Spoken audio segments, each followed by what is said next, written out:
The Finnish, in the Second World War, found themselves in a difficult situation. Fighting a numerically superior enemy that also had the industry to develop and mass-produce aircraft, the Finns often had very limited numbers of imported designs that had been purchased before the war. Many of these aircraft, such as the Bristol Blenheim and French MS-406, could not be replaced due to the political alliance that Finland had formed with Britain and France's enemies.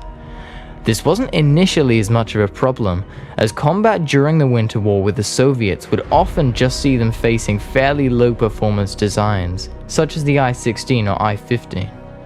Still, at the beginning of hostilities, the Finns fielded just 114 aircraft against 2,500 on the Soviet side, and still somehow managed to score a 9-to-1 kill-to-loss ratio. With the German invasion of the Soviet Union, Finland would join the fight just 3 days later, in an attempt to recover the territory they had lost during the Winter War. Taking delivery of more modern types from its German allies, Bf-109Gs would be put to great use by the Finns, but numbers remained an issue, and a chronic shortage of equipment meant that they simply could not afford to retire older aircraft from service. They needed every fighter they had.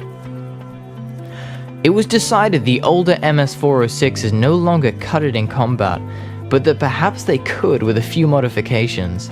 The sheer number of Soviet aircraft shot down over Finnish territory meant that they had a lot of salvageable engines and other parts to work with, and not enough aircraft to mount them in. Finnish aircraft designer Arne Lacoma was put in charge of a program to investigate an upgrade path for the old French fighters, and see if it was viable.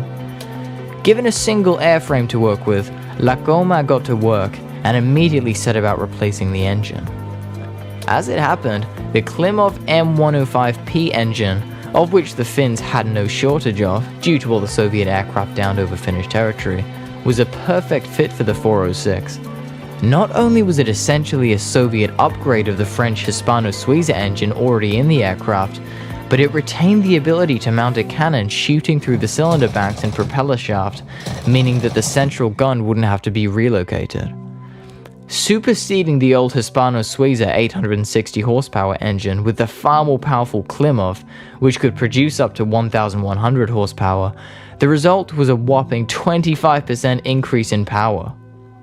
The cowling was also refined aerodynamically, along with structural improvements to accommodate the added weight.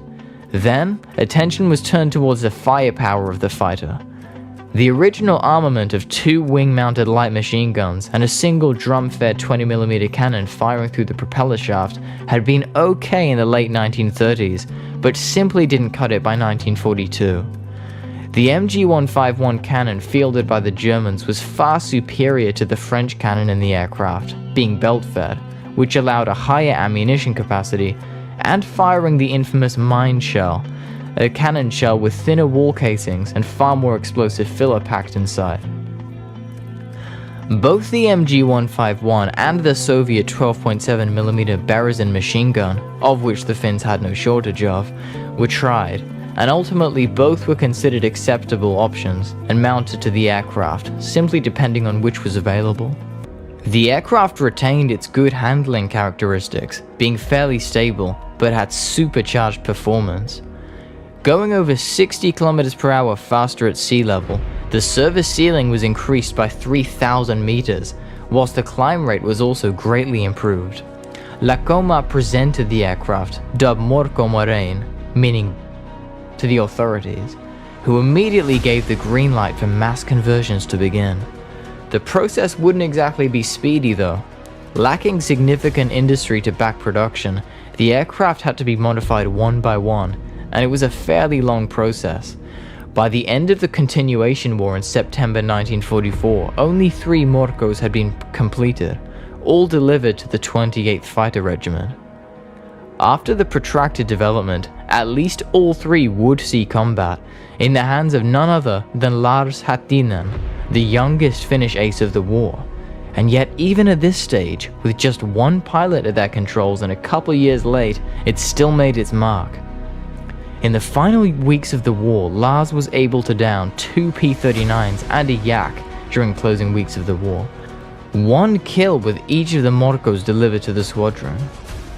which perhaps speaks volumes about the effectiveness of the design.